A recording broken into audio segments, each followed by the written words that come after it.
우리 옆에 계신 분들과 인사 한번 하겠습니다. 인사는 예수님 부활하셨습니다 라는 인사입니다. 옆에 분들과 함께 한번 해보시죠. 예수님 부활하셨습니다.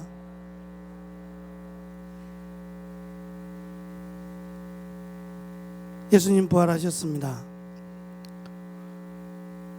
그리고 우리도 부활할 겁니다.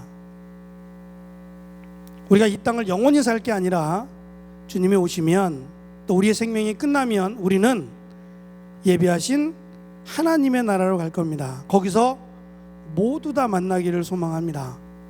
아멘. 네, 꼭 하나님의 나라에서 만나기를 소망합니다. 네, 믿음을 지키고 이 믿음으로 하나님의 나라에서 모두 만나는 은혜가 있기를 소망합니다. 어느 날 오후 3시 됐을 때에 이스라엘 백성들은 하루에 2번씩 기도합니다. 경건한 사람, 믿음을 갖고 있다라는 사람은 아침 9시에 그리고 오후 2시에 2번 기도합니다. 열심히 많은 사람은 3번, 12시에 한 번 더 기도합니다. 근데 보편적으로는 오전 9시 그리고 오후 3시에 기도를 합니다. 고넬료라고 하는 사람은 로마, 지금 이탈리아죠. 로마의 백부장이었습니다. 백부장은 100명의 수하를 거느린 사람이란 뜻인데요. 별거 안 되네. 백부장이라고 해봤자 그냥 조금 큰 소대원 정도? 이렇게 생각할지 모르지만 이 고넬료라는 사람은 당시 로마를 다스렸던 황제 가이사라라고 하는 옥타비아누스죠. 가이사라라고 하는 그 황제의 이름을 따서 지금 가이사라라고 하는 도시를 하나 만들었는데 헤롯이 거기에 파견을 나온 사람입니다. 로마에서 파견한 총독 빌립보를 보호하기 위해서, 빌립보를 지키기 위해서 로마에서 특별히 파견한 백부장입니다. 이 100명은 보통 100명과는 다른 특별한 대우를 받는 정예부대입니다. 고넬료 역시도 엘리트 중에 엘리트였습니다. 그런데 그가 예수를 믿게 된 겁니다. 그냥 믿은 게 아니라 지금 오후 3시가 됐을 때에 유대인들이 기도하는 것처럼 자기도 기도한단 말입니다. 3시는 하루의 일과를 정리하는 시간입니다. 군대에서 부대를 거느린 그 군인 상관이 3시에 하루의 일과를 점검하고 내일 있어야 될 일들을 다시 한번 확인해야 될 그 시간에 기도하겠다고 기도하는 자리에 가더라는 겁니다.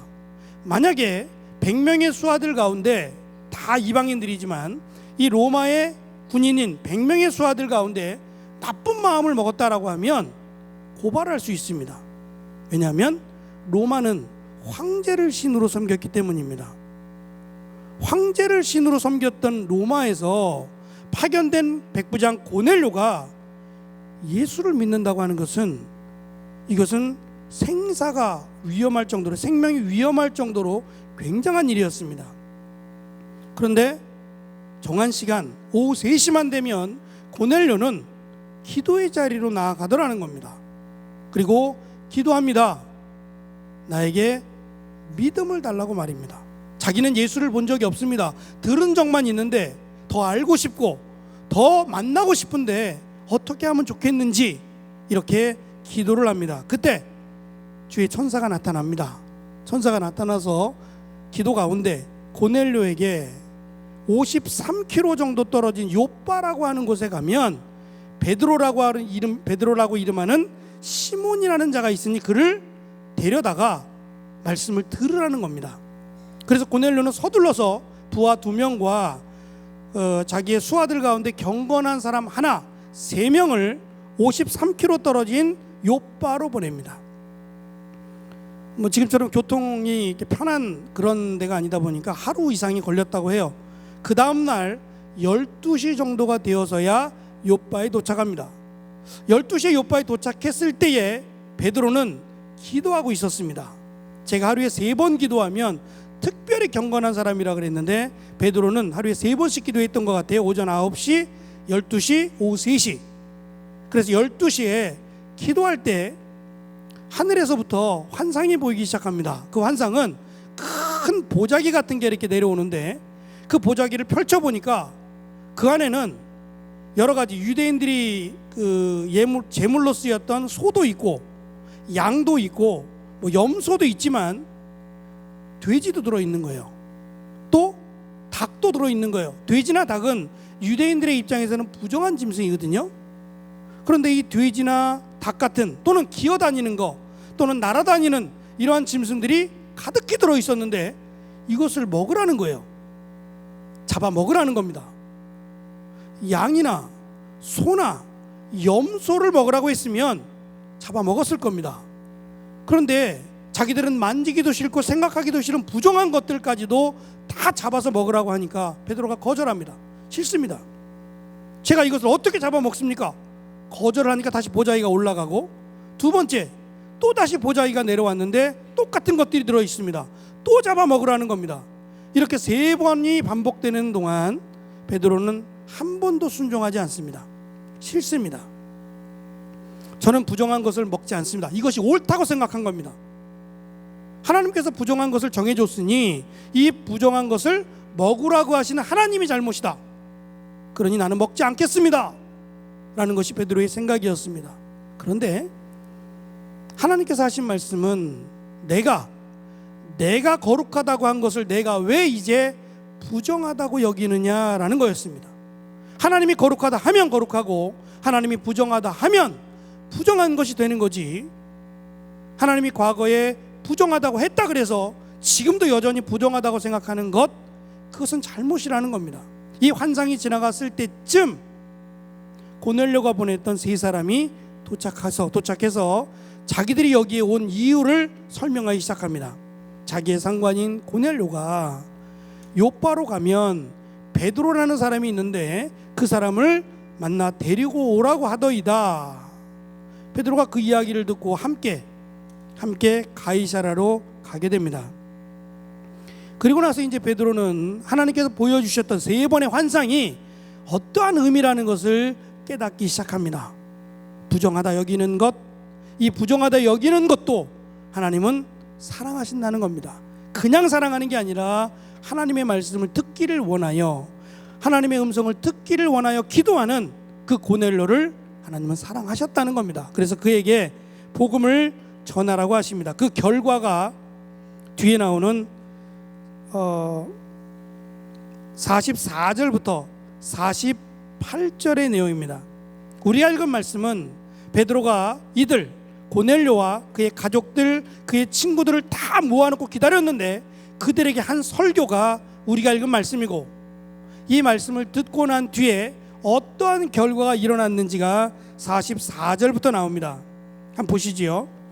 베드로가 이 말을 할 때에 성령이 말씀 듣는 모든 사람에게 내려오시니 베드로와 함께 온 할례받은 신자들이 이방인들에게도 성령 부어주심을 말미암아 놀라니 이는 방언을 말하며 하나님 높임을 들음이러라. 이에 베드로가 이르되 이 사람들이 우리와 같은 성령을 받았으니 누가 능히 물로 세례를 베풀물 금하리요 하고 명하여 예수 그리스도의 이름으로 세례를 베풀라 하니라. 그들이 베드로에게 며칠 더 머물기를 정하니라. 베드로는 하나님의 은혜가 자기들에게만, 유대인들에게만 임한 거로 생각을 했어요. 그리고 이방인들에게는 하나님의 은혜가 없다라고 생각했습니다. 그런데 그것이 아니었어요. 하나님을 찾는 모든 백성들은 하나님의 자녀가 되는 은혜를 주신 겁니다. 그것은 은혜를 주신 겁니다. 우리가 하나님의 백성이 된 것, 예수 그리스도를 믿고 하나님의 자녀가 된 것은 은혜입니다. 원래 구약에서 출발할 때에는 아브라함의 자손들이라고 출발을 했어요. 그러니까 유대인들, 지금의 이스라엘 백성들, 아브라함의 자손이라고 여기고 있는 그들에게만 하나님이 축복을 준 것처럼 기록하고 있는데, 이것이 하나님의 은혜가 넘쳐서 우리에게도 하나님의 은혜가 흘러온 겁니다. 그러니까 내가 구원받은 것은 하나님의 넘치는 은혜 때문이라는 겁니다. 그리고 나서 이제 베드로가 그들에게 설명한 것은, 그들에게 가르쳐 준 것은 딱 그겁니다. 본인들이 만났던, 특별히 내가 만났던 예수에 대해서, 그가 하나님의 아들로 이 땅에 오셔서 인간의 육신을 입고 태어나셨으며 인간의 모든 죄를 짊어지고 죽으셨다는 겁니다. 스스로 죽음의 길을 가셨다는 것과 거기서 끝난 것이 아니라 부활하셨다고, 부활하셔서 자기에게 보이셨다라는 것을 가르쳐 주었습니다. 굉장히 간단합니다. 예수님이 인간의 육신을 입고 오셨습니다. 그리고 우리의 모든 죄를 대신해서 죽으셨습니다. 그리고 3일 만에, 오늘 주일 아침이죠, 주일 새벽에 부활하셨습니다. 이게 다예요. 이게 답니다. 특별한 어떠한 내용을 설명하고자 한 거 아닙니다. 혹시 모르겠습니다. 베드로가 내가 예수님을 3번이나 부인했습니다. 내가 예수님을 메시아로 믿지 못하고 예수님을 왕으로 세우기 위해 했었으며, 자신의 그런 실수였던 자신의 과오까지 다 설명했는지는 알 수 없지만, 오늘 우리 말씀에 기록된 대로 보면 예수님께서 인간의 육신을 입고 오셨고 우리의 죄를 대신하여 죽으셨고 3일 만에 부활하셨다는 것이 전부입니다. 그런데 이 이야기를 들었을 때에 고넬료와 함께했던 그의 가족들은 성령이 임하는 것을 보게 됩니다. 어떻게 이런 일이 있을 수 있을까요?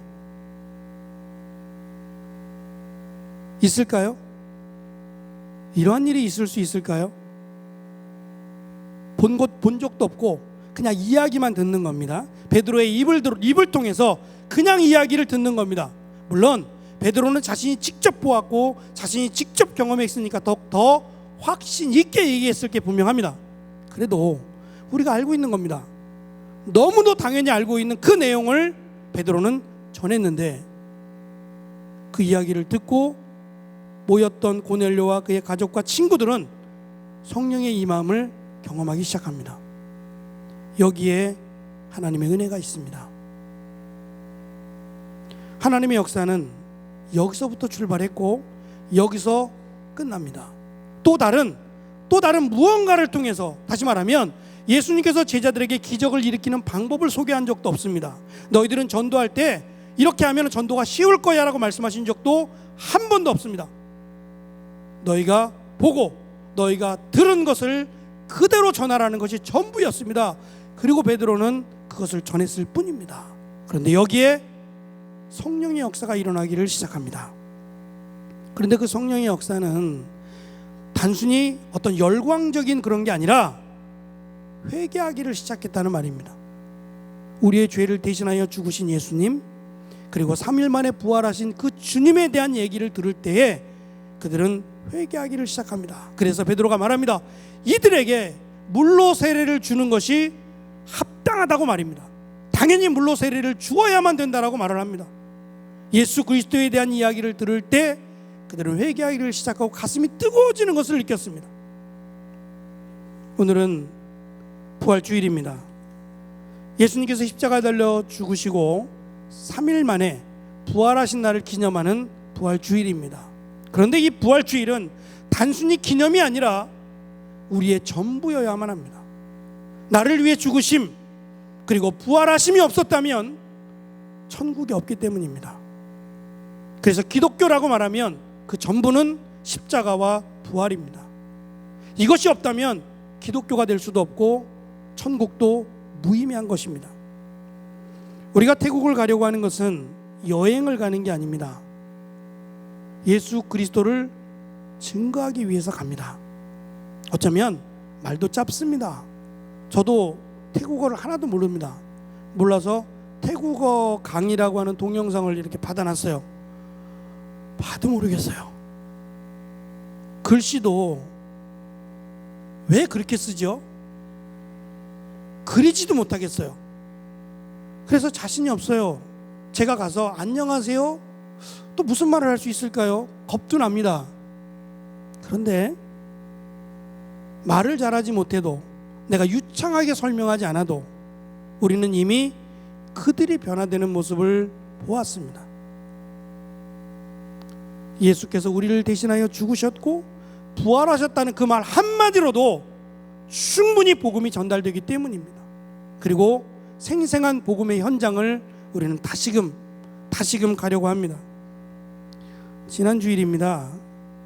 예배를 마치고 청년이 저에게 찾아와서 교회 봉투 가운데 노란색 봉투가 있어요. 파란색도 있고 노란색도 있고 흰색도 있는데 노란색 봉투를 하나 전해 주었습니다.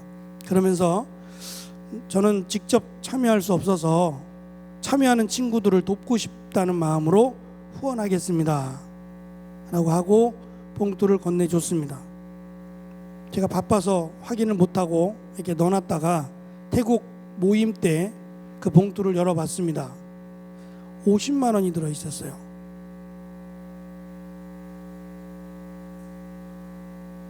그 친구의 월급이 얼마인지 모르겠어요. 얼마인지 모르겠습니다만 많은 금액 아닙니까? 10만 원이었어도 굉장히 큰 금액일 텐데 50만 원을 담았어요. 여러분이 그거를 받았다면 어떠한 느낌을 받으셨을까요? 저는 참여하겠다라는 것을 느꼈어요. 바꿔놓고 생각해 보죠. 제가 누구를 사랑해서 선물을 주고 싶은데 이 선물이 10,000원짜리 줄 때와 50만 원짜리 선물을 줄 때 어떤 느낌을 받을 것 같아요? 제가 그 친구에게 10,000원짜리를 줬습니다. 50만 원짜리를 줬습니다. 그러면 50만 원짜리를 줬을 때는 확인하고 싶어 할 거예요. 선물 어땠어? 선물 받으니까 어때? 선물 좋지? 좋지? 좋지?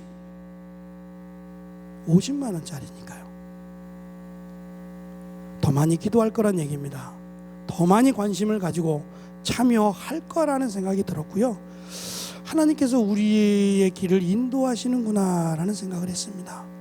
돈의 문제가 아닙니다. 관심의 문제입니다. 선교는 3가지의 방법이 있습니다. 나를 직접 드리는 것, 2번째 물질로 후원하는 것, 3번째 기도로 후원하는 것. 저는 이 3가지 가운데 한 가지는 여러분들이 하시길 바랍니다. 작정하시고 내가 직접 참여하든지 물질로 후원하든지 아니면 기도로 후원하든지, 그래서 함께 가기를 원합니다.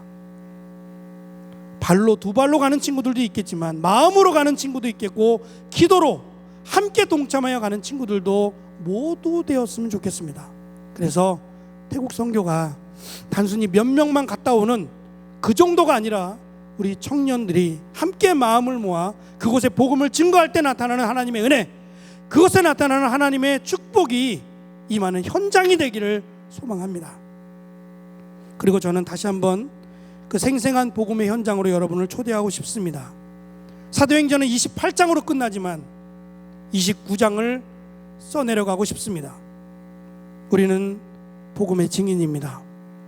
예수 그리스도의 죽으심 그리고 예수 그리스도의 부활을 증거할 수 있다면 이것만으로 우리는 전할 수 있습니다. 그리고 하나님이 그 가운데 역사하십니다. 역사의 주인공들이 되는 우리 청년들이 되시기를 소망합니다. 기도하겠습니다. 우리를 위해 죽으시고 부활하신 주님을 찬양합니다. 그 복음을 전하라는 명령에 순종하여 우리는 태국을 향해서 나아갑니다. 하나님께서 역사하시는 선교의 현장이 우리의 현장이 되게 하시고 기도로 또 우리의 몸을 바쳐서 또 물질을 바쳐서 함께 마음을 모아 태국을 향하려고 합니다. 하나님 역사하시고 십자가에 달려 죽으심 그리고 부활하신 예수를 전할 때에 고넬료에게 임했던 놀라운 성령의 역사가 그들에게도 임하는 축복의 현장이 되게 하여 주옵소서. 감사하며 예수님의 이름으로 기도합니다. 아멘. 우리 모두 잘해